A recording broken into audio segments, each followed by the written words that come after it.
봉독한 마가 7장 32절 1절로 37절 말씀에 근거해서 열어주시고 불어주시는 주님이라는 제목으로 여러분과 말씀 나눕니다. 요즘 말귀를 못 알아듣는 사람을 가리켜 우스갯소리로 사오정이라고도 합니다. 사오정이 되는 원인이 많이 있겠지만 크게 보면 두 가지 원인일 것입니다. 산만해서 집중하지 못하여 상대방의 말귀를 못 알아듣는 정신적인 이유와 아예 귀에 문제가 있어서 상대방의 말을 잘 들을 수 없는 신체적 이유 때문일 것입니다. 그런데 정신적인 원인이든 신체적인 원인이든지 간에 사오정처럼 상대방의 말을 잘 알아듣지 못하는 사람을 의학적 용어로는 청각장애인이라고 합니다. 청각장애인은 말하는 것도 쉽지 않다고 합니다. 후천성 청각장애자가 된 사람은 시간이 흐르면서 듣지를 못하기 때문에 발음이 어눌해지기는 하겠지만 어느 정도까지는 말을 할 수가 있습니다. 그러나 선천적 청각장애자는 말을 배우기 전부터 청각장애자가 되었기 때문에 말을 할 수가 없습니다. 사람들은 청각장애자와 같이 말이 통하지 않는 사람을 좋아하지 않습니다. 여러분, 말이 통하지 않을 때 뭐라고 말합니까? 너는 어떻게 말귀도 못 알아듣니? 라고 말하기도 하고, 심하면 정말 답답해 죽겠어라고 말하기도 하고, 아이고 속 터져라고 말하기도 합니다. 여러분, 우리가 처음 외국에 와서 영어를 몰라 말이 통하지 않을 때 얼마나 답답했습니까?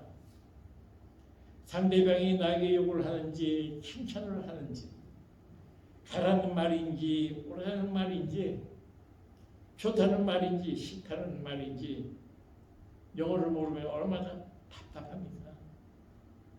그러나 통하지 않는 영어를 할지라도 공부를 하고 시간이 지나면 어느 정도까지 해결될 수 있습니다.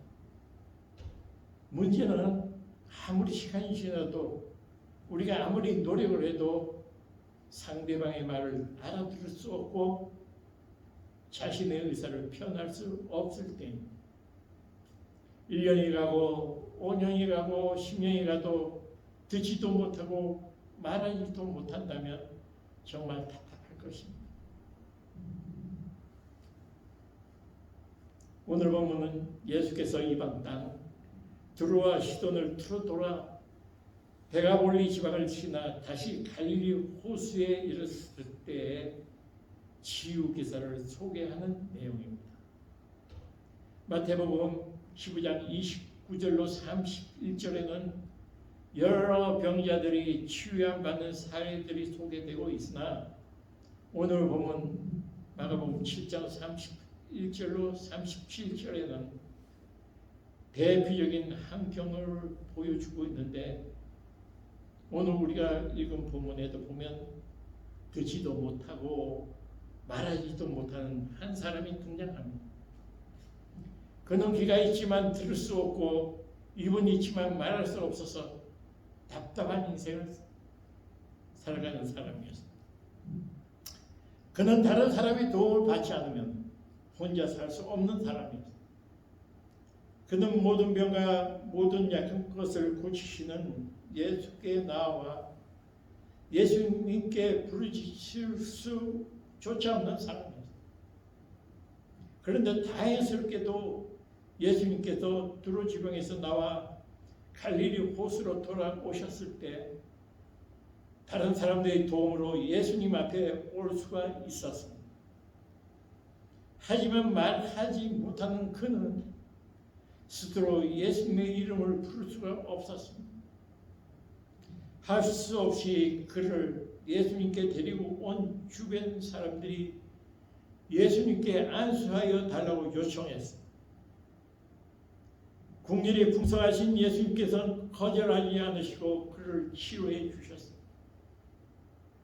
그리하여 다른 사람의 말을 알아들을 수 없고 다른 사람에게 말할 수도 없던 그가 들을 수 있게 되었고 말할 수 있게 되었습니다. 그런데 우리는 예수님께서 그를 어떻게 고치셨는가를 주목해 볼 필요가 있습니다. 첫째로 예수님께서 그를 어떻게 고치셨는가 하면은 그를 따로 데리고 가셨습니다. 그는 자기 혼자 힘으로 예수님 앞에 온 것이 아닙니다. 32절에 보면 사람들이 귀먹고 말 더듬는 자를 데리고 예수께 나와 안수하여 주기를 간구하거니라고 기록된 것을 보면 그는 주변 사람들의 도움을 받아 예수님 앞에 나왔다. 그런데 예수님께서는 그 사람만 따로 데리고 가셨습니다. 그 이유가 무엇일까요? 왜 예수님께서 그 사람만 따로 데리고 가셨을까요? 사실 그를 데리고 왔고 또 안수해달라고 요청한 사람들이 보는 앞에서 그에게 안수하심으로 그를 고쳐주셔도 됩니다. 그런데 예수님은 그렇게 하지 않으시고 사람들을 떠나 그 사람만 따로 데리고 가셨습니다. 그 이유는 상처받은 그의 마음을 만져주시기 위함이었습니다. 지금은 그래도 많이 나아지지만 예수님 당시 신체 장애인들은 사람으로 취급받지 못했습니다. 죄를 범하여 하나님께 징계를 받아서 신체의 장애가 생겼다고 생각하고 그 사람을 멀리했습니다. 따라서 이 사람도 그동안 사람 대접 한번 제대로 받지 못한 채 좌절과 절망 가운데 살았을 것입니다. 만약 예수님께서 안수하여 손쉽게 그를 고쳐주셨다면 육체의 질병은 치료되었을지 모르지만 여전히 그의 마음의 상처는 치료되지 않았을 것입니다. 예수님께서는 그의 육체와 함께 마음까지 치료하시기 위해 조용한 곳으로 그를 따로 데리고 가셨습니다. 이처럼 주님께서는 당신의 백성들의 마음의 상처까지 아시고 그 상처를 만져주시는 주님이신 줄로 믿습니다. 사랑하는 백성들을 치료하시되 끝까지 치료하시는 주님이신 줄로 믿습니다. 둘째로 예수님께서 그를 어떻게 고쳐주셨는가 하면 이상한 방법으로 그를 치료하셨습니다. 평소에는 여러 가지 불치의 병들을 간단하게 고치시던 예수님께서 오늘 본문에서는 이상한 방법으로 고쳐주셨습니다. 33절 보겠습니다. 예수께서 그 사람을 따로 데리고 무리를 떠나사 손가락을 그의 양귀에 넣고 침을 뱉어 그의 허에 손을 대시며 예수님께서는 도무지 이해가 되지 않는 방법을 사용하셨습니다. 보통 때 예수님께서는 말씀으로 혹은 안수하여 병을 고쳐주셨습니다. 그런데 본문에서는 정말 특별한 방법을 사용하셨습니다. 그를 따로 조용한 곳으로 데리고 가신 예수님께서는 당신의 손가락을 그의 양쪽 귀에 대셨습니다. 그 다음에는 당신의 손가락에 침을 뱉은 후 그 사람의 혀에 대셨습니다. 여러분, 예수님의 이러한 행동을 이해할 수 있습니까? 물론 막힌 길을 뚫기 위해 당신의 손가락을 그의 양귀에 넣으신 예수님의 행동은 이해할 수 있을 것입니다. 그러나 침 묻은 손가락을 그 사람의 혀에 대신 예수님의 행동은 이해하기 쉽지가 않습니다. 어떻게 보면 이 사람의 입장에 볼 때 기분 나쁠 수도 있고 이성적으로도 불결해 보이는 방법입니다. 그럼에도 불구하고 예수님께서는 이 방법을 사용하셨습니다. 여러분, 왜 그렇게 하셨을까요? 그는 귀가 뚫리고 입이 열린다 할지라도 여러 가지 훈련 받아야 했습니다. 그의 눈은 정상이기 때문에 그의 눈앞에서 벌어지고 있는 것을 다 볼 수 있었습니다. 그래서 예수님께서 손가락에 침을 뱉을 때 나는 소리로 청각 훈련을 받았고 침 묻은 손으로 자신의 혀를 만질 때 느꼈던 감각 통해 언어 훈련을 받았습니다. 그러나 무엇보다도 그는 직접 족족하시는 주님의 소리를 통해서 주님의 뜨거운 사랑을 깊이 느낄 수 있었습니다. 이처럼 예수님께서는 멀리 서서 단지 말씀만 하지 않으시고 듣지 못하는 두 귀를 만드시고 말하지 못하는 혀에 손을 대심으로 당신의 사랑을 직접 느끼게 해주셨습니다. 여러분, 그렇습니다. 주님께서는 누구보다도 자상하신 주님이신 줄로 믿습니다. 주님께서는 당신의 백성들의 질병을 고쳐주실 때 완벽하게 될 때까지 훈련까지 지켜주신 주님이신 줄로 믿습니다. 셋째로 예수님께서 그를 어떻게 고치셨는가 하면 예수님께서는 하늘으로 탄식하셨습니다. 34절 상반절에서 하늘으로 탄식하시며라고 말씀하고 있는 것처럼 예수님께서는 탄식하셨습니다. 여러분, 그 이유가 무엇일까요? 당신의 처지가 한심스러워서 탄식하셨을까요? 아니면 침묻는 손을 이 사람의 혀에 대었던 당신의 행동이 실수였다고 생각되었기 때문에 탄식하셨을까요?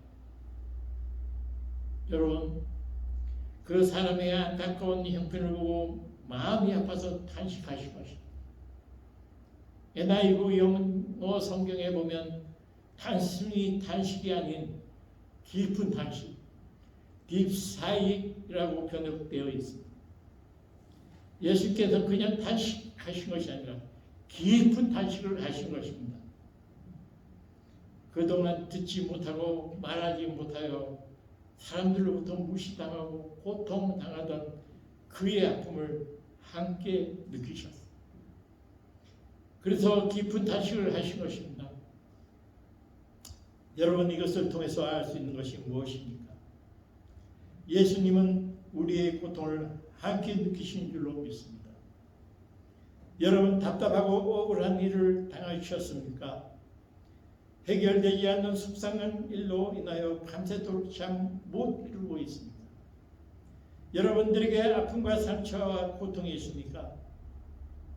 히브리서 4장 15절에서 우리에게 있는 대제사장은 우리의 연약함을 동정하지 못하실 이가 아니오라고 말씀하고 있는 것처럼 예수님은 고통당하는 저와 여러분들의 고통을 함께 느끼신 줄로 믿습니다. 나사렛의 무덤 앞에서 눈물을 흘리며 마르다와 마리아의 아픔에 동참하셨던 주님께서는 여러 가지 문제 때문에 아파하는 우리 아픔에 함께 동참하신 줄로 믿습니다. 듣지 못하고 말하지 못하여 사람들로부터 무시당하고 고통당하던 그 사람의 고통을 함께 느끼셨던 주님께서는 오늘날 우리의 고통을 함께 느끼신 줄로 믿습니다. 넷째로 예수님께서 그를 어떻게 고치셨는가 하면 열어주시고 풀어주셨습니다. 이 부분이 오늘의 말씀의 핵심입니다. 본문 44절에 보면 하늘으로 탄식하시며 그에게 이르시되 에바다 하시니 이는 열리라는 뜻이라. 여기 에바라는 말은 아람어로 열리다, be opened의 뜻입니다. 예수님은 에바다 열리라고 명령하셨습니다. 그러자 그에게 놀라운 역사가 일어나셨습니다. 35절에 그의 귀가 열리고 혀에 맺힌 것이 거욱 풀려 말이 분명하여졌더라. 할렐루야. 그의 닫혔던 귀가 열리고 맺혔던 그의 입이 풀렸습니다. 그런데 여기 맺힌 것이란 헬라어로 사단이나 귀신에게 매여 있는 것을 의미합니다. 그 사람이 듣지 못하고 말하지 못하게 된 것은 마귀 때문이었습니다. 하나님께서 그를 그렇게 하신 것이 아니라 귀신이 그렇게 한 것입니다. 그래서 예수님은 에베다라고 명령하신 것입니다. 또한 회에 맺힌 것이 풀려 말이 분명하여졌더라고 말씀하고 있는 것을 보면 그는 선천적인 청각장애인이 아니었던 것 같습니다. 처음에는 정상이었습니다. 그런데 그가 봉기하였을 때 귀신이 그에게 들어와 길을 막아버리고 허를 묶어 버린 것입니다. 여러분, 우리 주위에 보면 뭔가에 막혀 있고 어떤 것에 묶여 있는 사람들이 많이 있습니다. 복음이 선포되어도 듣지를 못하고 말씀을 들어도 말씀의 은혜를 경험하지 못하는 사람들이 있습니다. 웃으라고 소개하는 유머를 던져도 침묵을 금처럼 생각하며 찡그리고 있는 사람들이 있습니다. 밖에서는 쌩쌩하다가도 예배당에만 들어오면 졸리고 딴 생각이 나는 사람들이 있습니다. 여러분, 그 이유를 아십니까? 하나님 말씀을 들어야 할 길을 사단이 막고 있기 때문입니다. 특별히 하나님께 잘못한 것이나 범죄한 것은 없는 것 같은데 아침부터 밤늦게까지 코피 쏟아가며 일을 하지만 하는 일마다 막히는 사람들이 있습니다. 들어 넘어져도 코가 깨진다고 시도하는 일마다 실패를 보는 사람들이 있습니다. 풍성한 복을 누리지 못하고 날마다 궁핍하게 살아가는 사람들이 있습니다. 예수님 믿고 있으면서도 여전히 밤새도록 가해에 눌리고 입만 열면 다른 사람의 흥이나 보고 부정적인 이야기하는 사람들이 있습니다. 비전을 품고 힘차게 앞으로 나가야 할 사람이 방황하고 있고 죄를 정복해야 할 사람이 죄의 노예가 되어 있는 사람이 있습니다. 여러분, 그 이유를 아십니까? 사단이 발목을 붙잡고 있기 때문입니다. 그러나 여러분 기억하십시오. 우리 주님은 이러한 삶을 원하지 않으십니다. 하나님은 우리의 삶이 맡기지를 않기를 원하십니다. 하나님은 우리가 묶여 있지 않고 자유케 되기를 원하십니다. 그러므로 지금 여러분들의 삶을 맡고 있는 것이 있습니까? 믿음으로 선포하시기 바랍니다. 열리라! 여러분들이 묶여 있습니까? 에바다라고 명령하시기 바랍니다. 예수님은 병자 앞에서 조용하게 묵상기도 하신 것이 아닙니다. 예수님은 듣지 못하게 하고 말하지 못하게 하는 귀신을 향하여 에바다라고 선포하셨습니다. 예수님은 청각장애로 말미암아 소외당하고 고통당하고 있는 그를 향하여 열리라고 명령하셨습니다. 성경을 보면 예수님은 자주 명령기도를 하셨습니다. 마가복음 4장에 보면 예수님과 제자들이 배를 타고 가다가 풍랑을 만났습니다. 그때 두려움에 빠진 제자들은 고나게 주무시는 예수님을 깨웠습니다. 그때 예수님께서 어떻게 하셨습니까? 배바닥에 무릎을 꿇고 묵상기도 하셨습니까? 아니면 성경을 찢어 걸리셨습니까? 예수님은 주무시던 자리에 일어나 바람을 꾸짖으며 바다에게 명령하셨습니다. 마가복음 4장 39절에 잠잠하라 고요하자. 그러자 바람이 그치고 아주 잔잔해진 줄로 믿습니다. 예수님께서 죽은 나사로를 살리실 때도 명령하셨습니다. 나사로 무덤에 도착하신 예수님 명령하셨습니다. 요한복음 11장 43절에 나사로야 나오라. 이때 나사로가 수족을 배로 동이체로 무덤에서 걸어 나오는 역사가 나타나신 줄로 믿습니다. 또 예수님은 38년 된 중풍병자를 향하여 일어나 내 자리를 들고 걸어가라고 명령하시다 그가 곧 일어나서 누웠던 자리를 들고 걸어가는 역사가 나타난 줄로 믿습니다. 이외에도 성경 여러 것을 보면 예수님의 명령기도가 나옵니다. 제자들은 예수님의 이 명령기도를 배웠습니다. 그리고 배운 대로 행했습니다. 베드로와 요한은 성령 미문에서 구걸하고 있는 안지병이 된 자를 하여 명령기도를 했습니다. 사도행전 33장 6절을 봅니다. 은과 금은 내게 권위와 내게 있는 이것을 내게 주노니 나사렛 예수 그리스도 이름으로 일어나 걸으라. 그러자 그가 일어나 걷기도 하고 뛰기도 한 줄로 믿습니다. 또한 베드로가 요번하는 곳에 갔을 때 한 여인이 죽자 그를 위하여 무릎을 꿇고 기도한 후 명령기도를 했습니다. 사도행전 9장 40절에 다비아야 일어나라. 그러자 그가 다시 살아난 줄로 믿습니다. 그런데 베드로만 명령기도를 많이 한 것이 아니었습니다. 사도 바울도 명령기도를 많이 했습니다. 사도 바울이 누스로드라에 갔을 때 태어나 한 번도 걸어본 적 없는 안진뱅이를 만났습니다. 바울은 복음을 전하다가 그 안진뱅이에게 믿음이 있는 것을 보고 명령기도를 했습니다. 사도행전 14장 10절에 내 발로 바로 일어서라. 그러자 그 사람이 걸어나 걷게 된 줄로 믿습니다. 바울도 베드로와 요한처럼 믿음으로 명령기도 했을 때 치유와 회복의 역사가 일어난 것입니다. 또 바울과 실라가 필립보에서 복음을 전하다가 귀신 들린 여종 하나를 만났을 때 명령기도를 했습니다. 사도행전 16장 18절에 예수 그리스도의 이름으로 내가 네게 명하노니 그에게서 나오라. 그러자 그 여인에게 스스로 귀신이 나오게 된 줄로 믿습니다.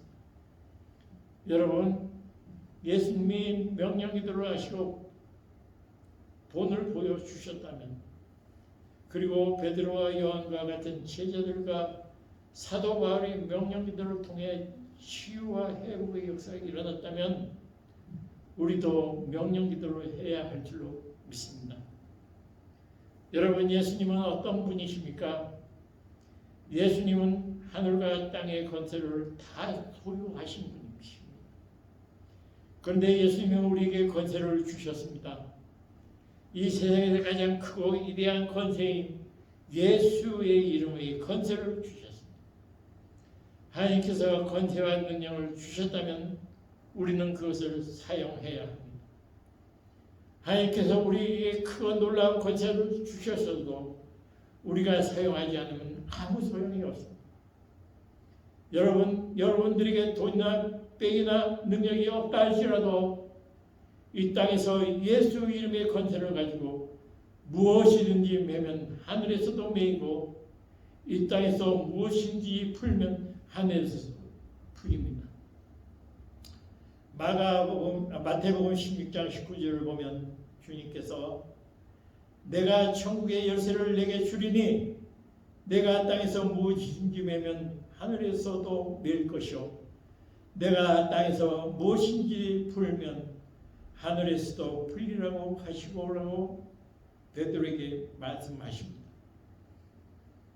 여러분, 믿음을 가지고 예수 이름으로 명령하시기 바랍니다.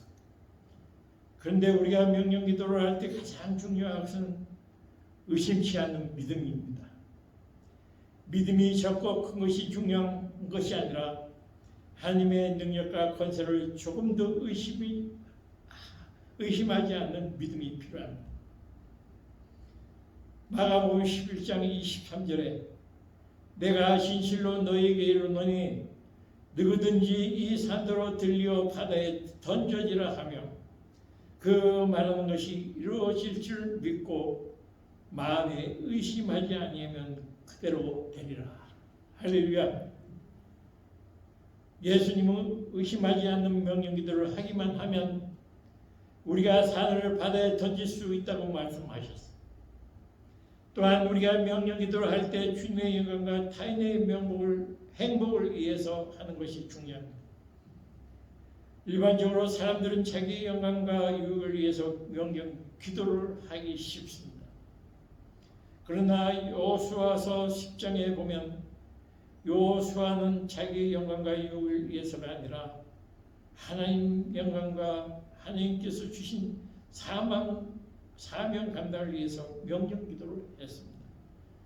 여호수아 10장 12절에 태양아 너는 기브온 위에 머무르라 달아 너도 아얄론 골짜기에 그러할지어다. 만약 우리가 우리의 사사로운 이익이 아닌 여호수아처럼 주님의 영광과 주님께서 주신 사명을 위해 예수님의 이름으로 구하면 구하는 대로 하나님께서 응답하십니다. 응답은 영어로 리스폰스라고 하고 책임은 영어로 리스폰시빌리티라고 하는데 두 단어가 서로 관계가 있습니다. 책임이 있기 때문에 응답한다는 것입니다. 여러분, 하나님은 우리의 기도에 책임이 있습니다. 그렇기 때문에 하나님께서는 우리의 기도에 응답하시는 것입니다. 그러므로 믿음을 가지고 주님의 영광 위에 명령기도 하시기 바랍니다. 떠나주세요. 떠나지 않겠어요. 떠나려면 떠나고 싫으면 그만두세요 라고 하는 것이 아니라 믿음으로 확실하게 명령해야 합니다. 예수 이름으로 백만은 떠나갈시어다. 저주는 물러갈시어다. 대상 같은 문제는 물러가라고 명령하십니다. 예수 이름으로 명하는 부정적인 생각은 떠나갈시어다. 예수 이름으로 명하는 심지에 빠지게 하는 악한 마귀는 떠날지어라고 명령하시기 바랍니다. 우리가 주님의 영광 위에 믿음으로 명령할 때 주님께서 반드시 역사해 주실 줄로 믿습니다. 우리가 하나님께서 주신 사명을 위해 명령할 때 그 사명은 이루어질 줄로 믿습니다. 사랑하는 여러분, 이제 말씀 맺겠습니다. 예수님께서는 갈릴리 호숫가에서 만난 기먹고 말도 없는 사람을 고쳐주셨습니다. 그의 상한 마음을 치료해 주셨을 뿐만 아니라 그의 육체까지도 치료해 주셨습니다. 하늘로 탄식하시며 에바다라고 명령하셔서 막힌 것은 열어주시고 묶인 것은 풀어주셨습니다. 저는 여러분들에게 에바다의 역사가 나타나기를 바랍니다. 귀가 열리고 입이 열리고 눈이 열리고 심령이 열리는 역사가 나타나기를 바랍니다. 또한 사업의 문이 열리고 직장의 문이 열리고 영주권의 문이 열리고 묶인 것은 다 풀어지는 에바다의 역사가 임하기를 예수님의 이름으로 축원합니다.